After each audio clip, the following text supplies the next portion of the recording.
Hi friends, welcome back to Mahabharata series episode number 127. ఇప్పుడు వరకు జరిగిన కథ ఏంటంటే, సంజయుడు, ధృతరాష్ట్రుడు, కర్ణుడు, అశ్వత్థామ, భీష్ముడు, ద్రోణులు, సుయోధనుడు, శకుని అందరూ ఉన్న సభలోకి వెళ్ళి ధర్మరాజు చెప్పిన మాటలను అక్కడ విన్నవించాడు. అందులో భాగంగా భీష్ముడు కూడా ఈ సంధికి ఒప్పుకుంటాడు. కానీ ధృతరాష్ట్రుడు తన కొడుకుని వారించాలని చూస్తాడు, కానీ కొడుకు ఒప్పుకోడు. ఆ తర్వాత కర్ణుడు ఏం చెప్పాడన్నది ఈ వీడియోలో చెప్పబోతున్నాను. So let's get into the video. కర్ణుడు సుయోధనుడితో ఇలా అన్నాడు: మిత్రమా, నాకు మా గురువుగారి కోపంతో కారణంగా అస్త్రశస్త్రములు గుర్తుకురావు అని లోకులు అంటారు, కానీ అసలు విషయం వారికి తెలియదు. తర్వాత ఆ మహానుభావుడు నన్ను కరుణించి నాకు వాటి స్మరణకు ప్రసాదించారు. కావున నాకు ఉన్న శస్త్ర సంపద అఖండితము.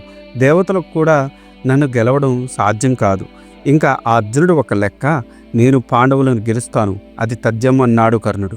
అప్పుడు భీష్ముడు లేచి, కర్ణ, యముని ప్రేరణతో నువ్వు ఇలా మాట్లాడుతున్నావు. నిన్ను వారించడం ఆ తరం కాదు కదా. ఏమి, పాండవులు యుద్ధంలో కూలిపోతారా? అనవసరంగా వాగకు, నోరు నొప్పెడుతుంది. దేవేంద్రుడు నీకు ఇచ్చిన శక్తితో అర్జునుడు కూలిపోతాడు అనుకుంటున్నావేమో. ఆ శక్తి శ్రీకృష్ణుడి చేతిలో ముక్కలవుతుంది. అర్జునుడి కొరకు నీ వద్ద ఉన్న అన్ని శస్త్రములు అన్నిటినీ శ్రీకృష్ణుడు నాశనం చేస్తాడు. ధృతరాష్ట్ర, దాయాదులు కలిసి ఉంటే అందరూ సంతోషంగా ఉంటారు, వారు విడిపోతే సమస్తం కూలిపోతారు. కాబట్టి ధర్మరాజుతో సంధి చేసుకొని అన్నాడు. కానీ సుయోధనుడు ఆ మాటలు వినట్లేదు. అప్పుడు ధృతరాష్ట్రుడికి కోపం వచ్చింది. సుయోధన, ఏమీ మాట్లాడవు? అర్జునుడు ఒక్కడు విజృంభించి పశువులను విడిపించినప్పుడు నీ సైన్యం పారిపోలేదా? నువ్వు కర్ణుడు అక్కడే ఉన్నారు కదా, అప్పుడు ఏం చేశారు? కర్ణ, ఇది పశువులను పట్టుకున్నప్పటికీ సమరం కాదు. ఇప్పుడు శ్రీకృష్ణుడు రథసారథిగా, అర్జునుడు పక్కనే గదతో భీముడు విజృంభించి యుద్ధం. వాళ్ళని ఎదుర్కోవడం నీ తరం కాదు. వారితో యుద్ధంలో చచ్చి మంచి సేవకుడు అనే పేరు సంపాదిస్తావు. అదే నీకు మిగిలేది. నీ ప్రోద్బలంతో సుయోధను చావు దగ్గర చేస్తున్నావు అని అన్నాడు. దానికి కర్ణుడు సుయోధనుని చూసి విరక్తితో, రాజా, ఈ భీష్ముడు పలికిన పలుకులు నా మనసులో కలిచివేస్తున్నాయి. ఈ భీష్ముడు చచ్చే వరకు నేను యుద్ధభూమిలో అడుగుపెట్టను.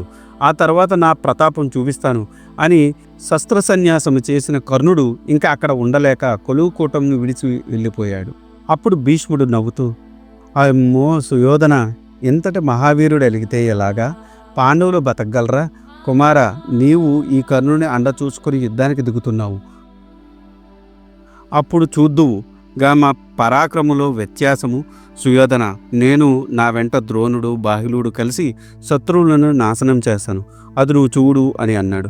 కానీ సుయోధనుడు కర్ణుడి మీద పక్షపాత బుద్ధితో ఇలా అన్నాడు: తెలుసో తెలియకో అందరూ పాండవులు గెలుస్తారు అని అంటున్నారు. మొదట్లో నిన్ను, ద్రోణుడిని, బాహ్యులను నమ్ముకొని యుద్ధానికి దిగాను. కానీ ఇప్పుడు చెప్తున్నాను, నాకు కర్ణుడు, దుశ్శాసనుడు ఉంటే ఎవరి అండా అక్కర్లేదు. నేను వారు ఇద్దరూ ఉంటే విజయం మాదే అని అన్నాడు సుయోధనుడు. తన కుమారుడి మాటలకు ఏమీ అనలేక ధృతరాష్ట్రుడు విదురుని చూసి ఇలా అన్నాడు: విదురా, నా కుమారుడు కర్ణుడితో కలిసి మృతుపాశములకు చిక్కుకున్నాడు. ఈ సమయం ఏం చేయాలో చెప్పు అని అడిగాడు. మహారాజా, మన వాళ్ళు ఇలా దుర్బరులై వారిలో వారే ఇలా పోట్లాడుకుంటే ఉంటే అది అర్జునుడికి కార్యసాధనకు అనుకూలం కదా. కాబట్టి అవసరమైన మాటలు కట్టిపెట్టి పాండవులను పిలిపించి సంధి చేసుకోండి అని అన్నాడు విదురుడు. తర్వాత ధృతరాష్ట్రుడు సంజయుని చూసి, సంజయ, నువ్వు మరలి వచ్చినప్పుడు అర్జునుడు నీతో ఏమన్నాడో చెప్పని అడిగాడు. దానికి సంజయుడు ఇలా అన్నాడు: దేవా, నేను వచ్చినప్పుడు అర్జునుడు మీ అందరికీ చెప్పమని అన్న మాటలు వివరిస్తాను. సంజయ, ధర్మరాజు స్వయంగా మాకు రావాల్సిన రాజ్యభాగం ఇవ్వమని కోరుతున్నాడు. దర్పంతో వారు ఇవ్వకపోతే వారిని యుద్ధంలో చంపడం తప్పదు అని అన్నాడు. ఆ మాటలు విన్న ధృతరాష్ట్రుడు ఆ రోజుకి సభ ముగించాడు. అందరూ వెళ్ళిపోయారు. ధృతరాష్ట్రుడు మాత్రమే ఉన్నారు. సంజయ, నీకు ఇరుపక్షాల్లో ఉన్న వీరులందరూ తెలుసు. ఈ యుద్ధమే వస్తే ఎవరు గెలుస్తారో ఊహించగలవా అని అడిగాడు. దేవా, ఈ విషయం నన్ను అడగటం కన్నా గాంధారుడి, మీ తండ్రి వ్యాసుడిని అడగటం మంచిది. వారిని పిలిపించండి అని అన్నాడు. వెంటనే ధృతరాష్ట్రుడు తండ్రి వ్యాసుని ధ్యానించాడు. గాంధారిని పిలిపించాడు. వ్యాసుడు సంజయుని చూసి, సంజయ, నీకు అన్నీ తెలుసు. నేను వినేట్టు ధృతరాష్ట్రుడు అడిగిన ప్రశ్నకు సమాధానం చెప్పు అని అడిగాడు. సంజయుడు వ్యాసునికి నమస్కరించి ఇలా అన్నాడు: ధృతరాష్ట్ర, నీవు పాండవుల సేనకు కౌరవ సేనకు గల తారతమ్యము గురించి అడిగావు కదా. పాండవుల పక్షాన శ్రీకృష్ణుడు ఉన్నాడు. అతనితో సమానమైనవాడు కౌరవ పక్షంలో ఎవరున్నారో చెప్పు. పాండవులకు బలము శ్రీకృష్ణుడే. సమస్త లోకములు ఒక పక్క శ్రీకృష్ణుడు ఒక పక్క ఉంటే శ్రీకృష్ణుడే గెలుస్తాడు. సత్యం, ధర్మం, న్యాయం ఎక్కడ ఉంటుందో అక్కడ శ్రీకృష్ణుడు ఉంటాడు. శ్రీకృష్ణుడు ఉన్న చోట జయం ఉంటుంది. శ్రీకృష్ణుని ఆశ్రయించిన వారికి జయం తప్పదు అని అన్నాడు సంజయుడు. సంజయ, శ్రీకృష్ణు గురించి నీకు తెలియకపోవడానికి నేను తెలియజేయడానికి కారణమేమి అని అడిగాడు. దానికి సంజయుడు ఇలా చెప్పాడు. లోకంలో విద్య, అవిద్య అని రెండు ఉన్నాయి. అవిద్యతో అలమటిస్తున్నవారు తమోగుణం ప్రధానంగా కలవారు విష్ణువు గురించి తెలుసుకోలేరు. విద్య వినయ భూషితును విష్ణువుని గురించి తెలుసుకుంటాడు అని అన్నాడు. విద్య అనగా ఏమి? ఏ విద్య వలన నువ్వు విష్ణువు గురించి తెలుసుకున్నావు? ఆ విద్య ఎలా ఉంటుంది? వివరంగా చెప్పు అని అడిగాడు ధృతరాష్ట్రుడు. సంజయుడు ఇలా చెప్పసాగాడు. దేవా, ప్రతి మనిషికి సత్వ రజస్తమో గుణములు ప్రధానంగా ఉంటాయి. నేను వాటికి లోబడను. నిర్వీకారంగా పక్షపాతరహితంగా ఉంటాను. పవిత్ర భావనతో ధర్మంగా ప్రవర్తిస్తాను. దీనినే విద్య అంటారు. దీనివల్లనే నేను విష్ణువును తెలుసుకున్నాను. నీకు గాని వేరే ఎవరికైనా గాని విష్ణువును తెలుసుకోవడానికి ఇదే ఒక్కట మార్గము, వేరు మార్గము లేదు. పై చెప్పినది కానిది దానికి భిన్నంగా ఉన్నది అవిద్య అంటారు అని అన్నాడు సంజయుడు. పక్కనే ఉన్న కొడుకు సుయోధనుడు చూసి ధృతరాష్ట్రుడు, నాయన సుయోధన, సంజయుడు మనకు ఆప్తుడు, శ్రేయోభిలాషి. అతని మాట విను, శ్రీకృష్ణుని ఆశ్రయించు.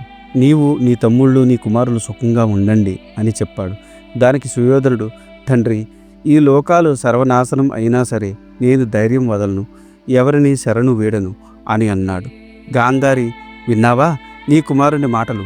వీడు ఒక దురాభిమాని, నీతి బాహ్యుడు, గర్విష్టి, అసూయ ద్వేషాలు మాని మా మాట వినడు. వీడు చెడిపోతాడు, వీడి బతుకులేదు అని అన్నాడు నిర్వేదంగా. గాంధారి సుయోధనుడితో ఇలా అంది. కుమార సుయోధన, నీ ఐశ్వర్యములు, సంపదలు, రాజ్యము, నీ ఆయుష్ ఎందుకు వదులుకుంటావురా? దైవం భీముని రూపంలో వచ్చి నిన్ను చంపుతుందిరా. నీలాంటి అవినీతిపరుడు కూడా ఉంటాడా అని పలికింది. వ్యాసుడు ధృతరాష్ట్రుడిని చూసి, నీకు శ్రీకృష్ణుడి అంతే భక్తి, అందుకే సంజయుని రాయబారిగా పంపావు. మంచి పని చేశావు. సంజయుని మాట విని శ్రీకృష్ణుడిని ఆశ్రయించాడు. రాగద్వేషాలు వదిలిపెట్టు. ఏకాగ్రతంతో ఆరాధించి వారికి శ్రీకృష్ణుడు చేరువవుతాడు. కామక్రోధములతో అలమటించే వారికి అతను దూరంగా ఉంటాడు అని పలికాడు వ్యాసుడు. మీరు చెప్పినట్లే చేస్తాను అని అన్నాడు ధృతరాష్ట్రుడు. సంజయ, శ్రీకృష్ణుడికి వాసుదేవుని అనే పేరు ఎలా వచ్చింది అని అడిగాడు ధృతరాష్ట్రుడు. ఇది ఈనాటి వీడియో. ఆ తర్వాత ఏం జరిగిందో తెలుసుకోవాలనుకుంటే మీరు నా నెక్స్ట్ వీడియో కోసం వెయిట్ చేయాల్సిందే. దానికన్నా ముందు నాదొక చిన్న రిక్వెస్ట్. నేను చేసే ఈ మహాభారత సిరీస్ వ్యాస భారతం నుండి కవిత్రయం అంటే నన్నయ్య గారు, తిక్కన గారు, ఎర్రాప్రగడ గారు తెలుగులోకి అనువదించారు. అదే ఈ మహాభారతాన్ని నేను మీకు యథాతథంగా అందించాలనే సదుద్దేశంతో ఈ వీడియోలు చేస్తున్నాను. ఏ జనరేటెడ్ ఇమేజెస్తో వీడియోస్ చేయడం కొంచెం కష్టతరమైన విషయం అయినప్పటికీ మన సనాతన ధర్మంలో ఉన్న మంచిని చెప్పాలనే ఉద్దేశంతో పూర్తి కథని ఈ వీడియోల రూపంలో అందించడం జరుగుతుంది. అందుకని మీలాంటి వారి సపోర్ట్ నాకెంతో ముఖ్యం. మీరు నన్ను సపోర్ట్ చేయాలనుకుంటే జస్ట్ మీ అభిప్రాయాన్ని కమెంట్ల రూపంలో తెలియచేస్తూ, లైక్ చేస్తూ, 10 మందికి షేర్ చేస్తూ మన ధర్మాన్ని 10 మందికి అందేలా చేయాలని కోరుకుంటున్నాను. ఈ వీడియో కనుక మీకు నచ్చితే do like, share and subscribe. Thanks for watching. జై సనాతన ధర్మం.